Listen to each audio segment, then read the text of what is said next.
Come on, just come on come on to the rug here. Thank you.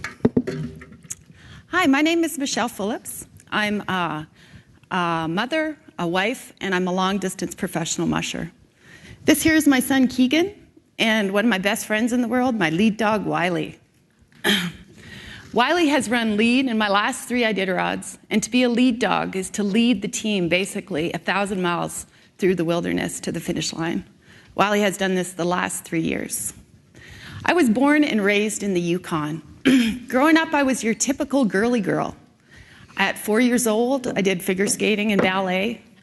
As a teenager, I had 40 pairs of shoes and 40 pairs of pants. I spent 2 hours getting ready for school. By the time I was 16, and I'd been training hard to be the best figure skater in Canada, I realized I was washed up. After that, I had many physical and mental problems, and I turned to drugs and alcohol. By the time I was 18, I'd been through a series of bad events, and then I realized I needed to head out and look out in the world and search for adventure and look for myself and look for some happiness. On the way, I ended up traveling for about 10 years around the world. In the summer, I would return to the Yukon and work in mineral exploration camps, raise enough money to head back out and travel the world. One day, flying into the Yukon, I looked out at the land, I saw the mountains, I saw the rivers, I saw the lakes, and all of a sudden it came true to me. I was home. This was my home. This is where I needed to be. This made my soul happy. And I started to decide to live the quiet life. I headed out. I lived in a trapline cabin at Little Atlin. Spent a winter there skiing and fishing in the summer. The following year, I moved to Tagish. Once I was in Tagish, I became introduced to my future partner, Ed Hopkins. Ed was an accomplished dog sled racer in his own right, and he graciously allowed me to use his lead dog, Joel, to teach me the ropes. So Joel and I headed out with a small team of dogs every day, and those dogs taught me a lot of lessons. Joel, when I asked him to turn G or right, he would turn haw or left. If I say haw, he'd turn G. Joel pulled me in front of moving cars. Joel pulled me under metal gates. I spent a lot of the winter dragging behind the team in hopes they'd stop. Finally, in the spring, Ed had some time, and we went out traveling together. And he's like, what's going on here? And I was like, this is just what we do every day. And he's like, wow. And I was kind of happy that maybe mushing wasn't this life or death sport that I thought it was. Maybe there was some kind of control. And you don't just have to be happy you're alive at the end of the day. So training sled dogs really appealed to me. After training for most of my life and coming from a very athletic and driven and competitive family, I suddenly had an incredible group of athletes that I could just hang on and watch them go. Together, we could travel anywhere, and perhaps with some good coaching, we could do all right. And of course, there's always the hopes of winning a little bit of purse money. My first Yukon Quest 300, I left the start line at 8 p.m. I hadn't really trained in the dark, and I was actually terrified of the dark. We left the start line down there, and we headed down to the Yukon River, and lo and behold, where did my dogs head? Right to the open water. So I grabbed my big metal snow hook, and I shoved it into the snow to stop the team. I turned them around and put them on the right trail, took a deep breath, and headed back out on the trail.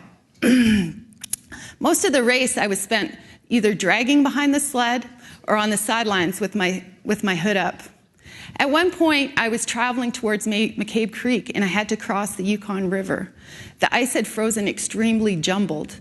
And jumble as ice is when the ice freezes in big chunks, and some of the chunks were the size of the refrigerators. I did that crossing, smashing back and forth. And by the time I got to the other side, I was in tears, because I thought, I'm going to die. But I couldn't go back the way I came. So somehow I ended up making it to the finish line, and I was strangely exhilarated. I thought, wow, this is just super cool. I want to do more of this. So for the next few years, Ed and I spent building our kennel. We started a business to support our kennel, and we had our son, Keegan. Our son, Keegan, was raised with the dogs and spent a lot of his time in dog houses with puppies. I built a fence to keep Keegan in so he was safe. And just like the Huskies, he didn't spend 1 minute behind that fence. He was always off roaming about with his golden retriever, Emma. When Keegan was 4, I decided I'd try the Yukon Quest and see what it was all about. I just wanted to see what it was like. I'd helped Ed for a couple Yukon Quests, and it really interested me, and I wanted to see if I could make it. So I started training. It was a super challenge to make it to the start line of a 1,000-mile race. Most races, just getting to the start line is the real challenge. There were so many obstacles along the way. Training dogs day and night, working in temperatures as low as -50, booting dogs with frozen hands, putting coats on, massaging, scooping up 20 gallons of dog poop each day, coming up with the money to buy the dog food, feeding the dogs and losing a lot of sleep. There were broken down trucks, lack of money, burnt up ATVs, injuries to myself and to my dogs. I got to Fairbanks and I made it to the start line, but at the start line I was terrified. For 3 days before the start, I didn't eat or sleep. At the start line, at the start chute, I was in tears. I was pretty sure I was going to die, but at that point, there was nothing I could do to get out of it. I couldn't just say I wasn't going to go. So I pulled the hook, and I took the first step. And I headed up for my first 1,000-mile journey. The trail was pretty tough on the way out. Earlier in the season, I had dislocated my shoulder, and I fell on the way to Rosebud Summit and hurt my shoulder again and lost my team. For a musher, losing your team is the worst thing you can do in the world. You worry you're going to hurt your dogs, and you worry that you're going to have to walk a long way, and you worry about your sled. But luckily, my sled hit a tree and held the team, so I caught them fairly quickly. After going over Rosebud Summit, the next big challenge was Eagle Summit. Eagle Summit is a famous challenge in the Yukon Quest. It's a steep mountain climb, and the descent down the other way is just as steep or steeper. Because of my sore shoulder, a musher named Marcel Marin offered to travel in front of me in case I couldn't hold my team, and he could catch my team if I lost them. So it was a crazy roller coaster down, but Marcel was there to help me along the way. At one point, I had my sled on its side, and my foot was stuck in the brake, and all of a sudden I heard Marcel yelling, "Watch out, Michelle." There was a whoosh, and wham, I was stuck between the two sleds. I managed to get myself out and undo the 28 dogs' tug lines, which are the power of the team, and then try to get everything together, and the musher showed up, and we made it to the bottom. Later in that race, I was traveling between Dawson and Pelly. The sun was shining, my team's spirits were high. I had a pretty happy team, we were trotting along well. And then all of a sudden I started thinking about money. Dog mushers go through a lot of money. I thought, well, I better get a job, I gotta figure out how to get some money. And I started worrying about that. And then all of a sudden, it was beautiful sunny sky, I was up in the mountains, my team's ears were up, they were happy, I had a sled full of food, and all of a sudden it just dawned on me, that was all that really mattered. At that moment, that was it. It was all good. I was happy. After my first 1,000-mile race, I was hooked. It all appealed to me. I had the adventure and excitement I craved, along with the huge challenges. I was able to work with some of the world's most incredible athletes and train along with these dogs and continue to push myself and learn more about myself and the world I was traveling in, along with the people who lived there.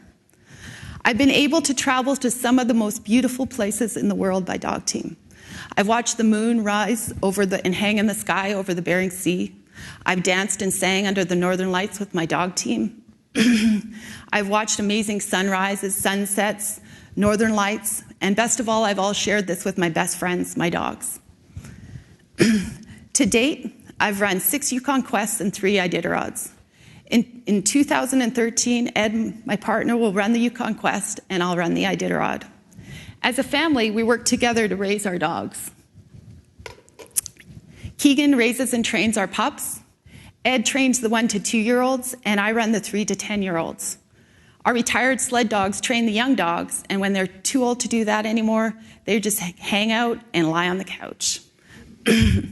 During a race, we become so close to our teams, and just one one unit that all we need to do is look at some of our dogs and we can tell when something is wrong.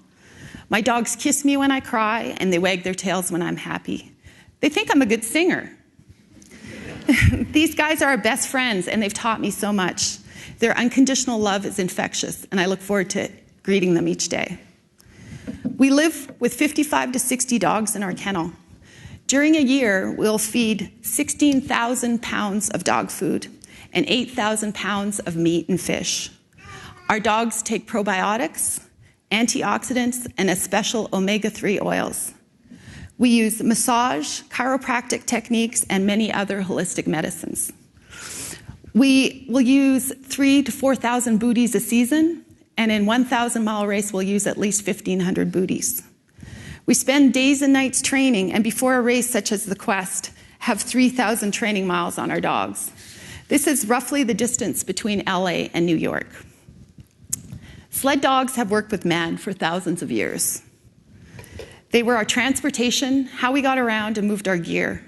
My sled dogs are incredible elite athletes. These sled dogs can easily run 10 hours straight, rest for a few hours, and do it again.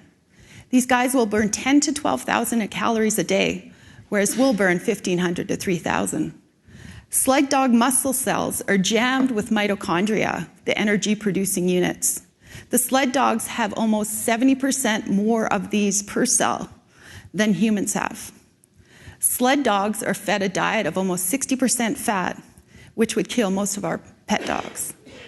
Lance Armstrong, at his peak, had a VO2 max of 85, whereas sled dogs have a VO2 max of 200. VO2 max is maximal oxygen uptake. People often ask me, do we take holidays? As you know, it can be hard to find a pet sitter for a few pets, let alone 60 dogs. So often our holidays are spent traveling with our dogs out on the land.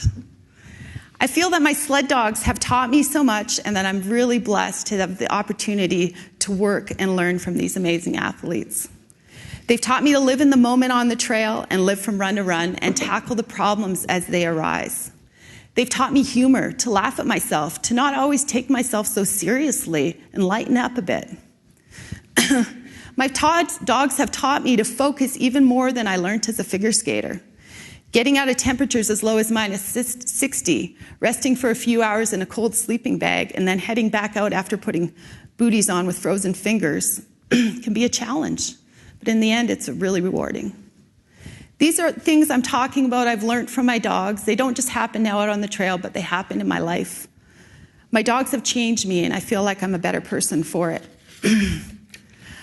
I've seen some of the most incredible sights in this world with my best friends, and I hope I can do this for years to come. My dogs are my life and my family, and I feel blessed to have taken this journey with my dogs. Thank you.